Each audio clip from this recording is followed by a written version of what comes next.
Ever really stop to think about what makes stuff, well, move? Or for that matter, what makes it stop? It's not some kind of magic, it's all physics. And today, we're going to break down the basic rules of the road for everything in the universe, all thanks to Sir Isaac Newton. Let's dive right in. It's a super simple question, right? We've all felt it. A big shove sends you flying, a little nudge barely does anything. But the answer? Oh, the answer gets right to the core of how pretty much everything works. It all comes down to one little word: force. So, what really makes things get going?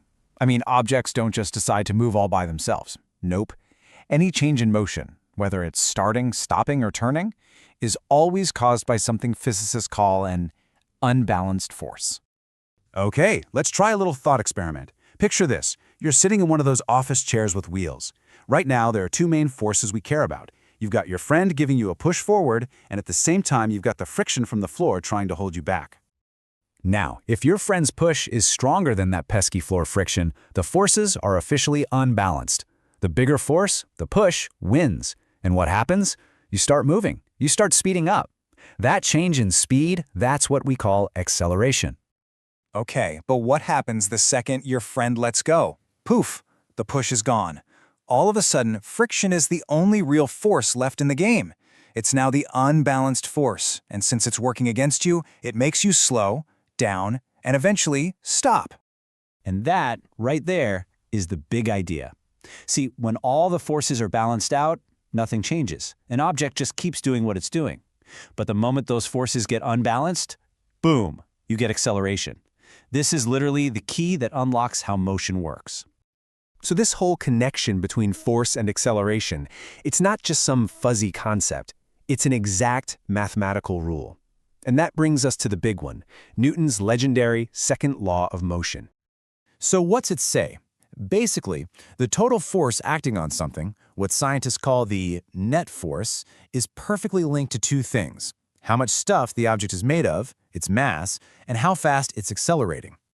And from this, we get a beautiful little formula that ties these three critical pieces together. F equals ma. Honestly, it's probably one of the most famous equations in all of science, right? Just three little letters that completely revolutionized how we see the universe. It's so simple, so elegant, and unbelievably powerful. Now, to actually use this formula, we have to make sure we're all speaking the same language, measurement-wise.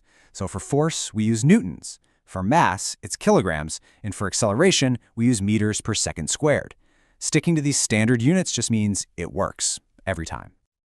All right, so we've got the formula, but this is where the fun really starts. We can start to play around with it, Ask questions like, what happens if we crank up the force? Or what if we try to move something that's way heavier?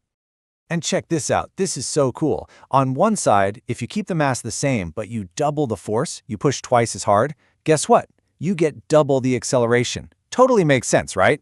But now look at the other side. If you use the same amount of force, but you try to move something that has double the mass, you only get half the acceleration. That's because mass has this built-in resistance to changing its motion.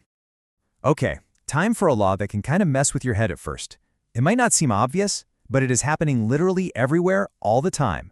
This is Newton's third law, and it tells us something profound. Forces are never lonely. They never, ever act by themselves. I'm sure you've heard this one before, but here's the thing. It's not just some nice-sounding quote. It's a rock-solid, fundamental law of physics. It means that every single push, every single pull in the entire universe has a buddy, an equal and opposite partner force. So what does that actually mean in the real world?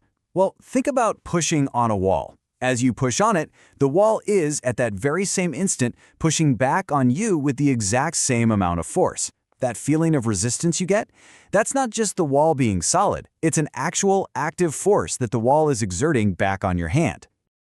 So let's dig into this a little more. What exactly are these action-reaction pairs, and what are the rules of the game? Because, getting a handle on these pairs is the whole secret to the third law. It's exactly how a rocket works, by the way.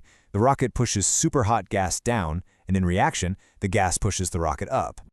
Okay, so every single one of these action-reaction pairs plays by a very strict set of rules. First, the forces are always equal in strength. Always. Second, they always point in opposite directions. But here's the clincher, the part people sometimes miss. They always act on two different objects. The action force hits one thing, and the reaction force hits the other thing. Let's take a classic example, a book just sitting on a table. You've got the Earth's gravity pulling the book down, right? We call that its weight.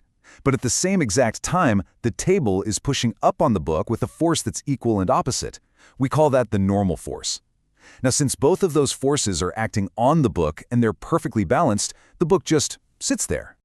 But that leads us to a final little brain teaser. The table is pushing up on the book. So according to Newton's third law, that's a force. So where is its equal and opposite partner? What is the action that this reaction is paired with? I mean, what is the book pushing on, and which way is it pushing? Think about it for a second. The answer is pretty cool, and it really shows you just how deep these simple laws actually go.